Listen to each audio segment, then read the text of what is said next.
Hello दोस्तों, welcome you all. आज की क्लास में हम सीखेंगे सेक्शन 194 जे के बारे में कि सेक्शन 194 जे को क्या होता है और किसके पे एप्लीकेबल होता है। दोस्तों, सेक्शन 194 जे होता है TDS ऑन प्रोफेशनल सर्विसेज। जितने भी प्रोफेशनल होते हैं, अगर आप उनसे कुछ काम करवाते हो, उनसे कुछ सर्विस लेते हो, तो उस पर ये सेक्शन एप्लीकेबल होता है।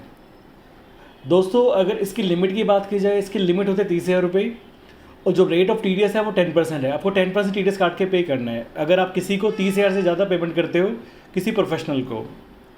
दोस्तों, हमने एक एग्जांपल बनाया हुआ है कि हमने ऑडिटिंग सर्विस ली है कपूर आलूवालिया इंस्टीट्यूट से। अमाउंट इनका 50,000 रुपये और कपूर आलूवाली को पेमेंट करी TDS काट के।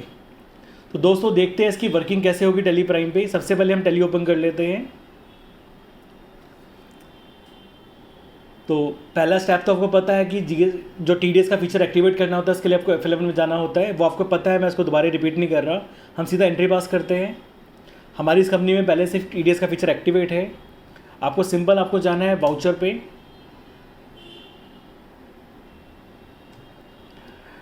उसके बाद आपको जर्नल में एंट्री पास करनी है। सिंपल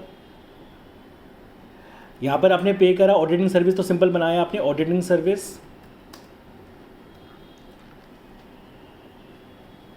ये हमारा होगा खर्चा, इनडायरेक्ट एक्सपेंस। सिंपल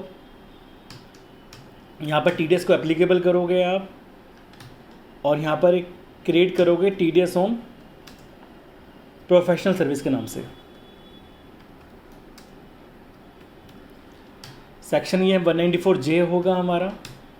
इसका रेट ऑफ TDS है 10%, लिमिट है इसकी 30,000 रुपये। सिंपल आपने ये डिफ़ाइन कर दिया। उसके बाद दोस्तों, आपको अमाउंट लिखना है यहाँ पर 50,000 रुपये। अब यहाँ पे पार्टी का नाम आ जाएगा। यहाँ पर नाम था हमारा Kapoor Ahluwalia and associates. Simple लिख दिया। ये होगा क्रेडिटर हमारा।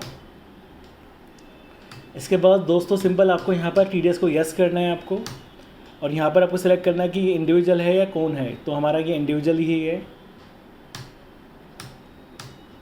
और आपको यहाँ से पैन नंबर भी डिफाइन करना है, तो पैन नंबर भी लिख लेते हैं हम।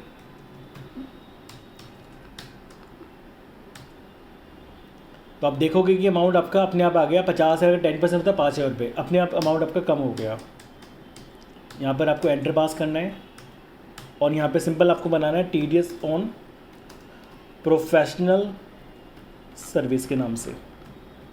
सिंपल ये लेजर आप बना लोगे और ये आपका आएगा ड्यूटीज़ के अंदर। ये आपका TDS हो गया, ये आपका आ गया प्रोफेशनल में, और इसको आप सेव कर दोगे।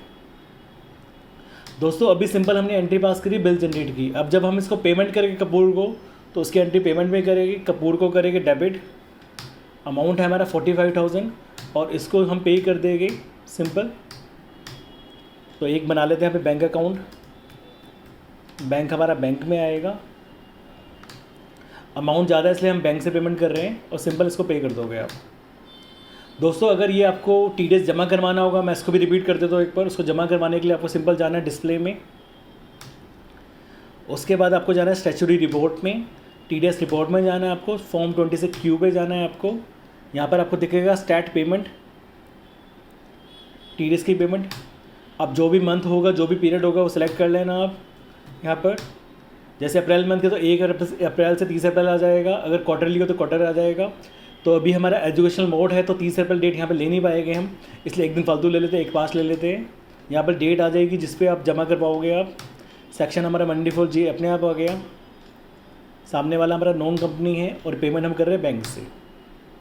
इसका अगर चालान जनरेट करना है तो Ctrl+P करके प्रीव्यू देख सकते हो और प्रिंट कर सकते हो। तो ये हमारा चालान है, सिंपल चालान जनरेट कर सकते हो। इस तरह से आप ये वर्किंग कर सकते हो। तो आई होप आपको वीडियो समझ में आई हो। वीडियो अच्छी लगी तो वीडियो को लाइक, शेयर और कमेंट करना। Thank you very much.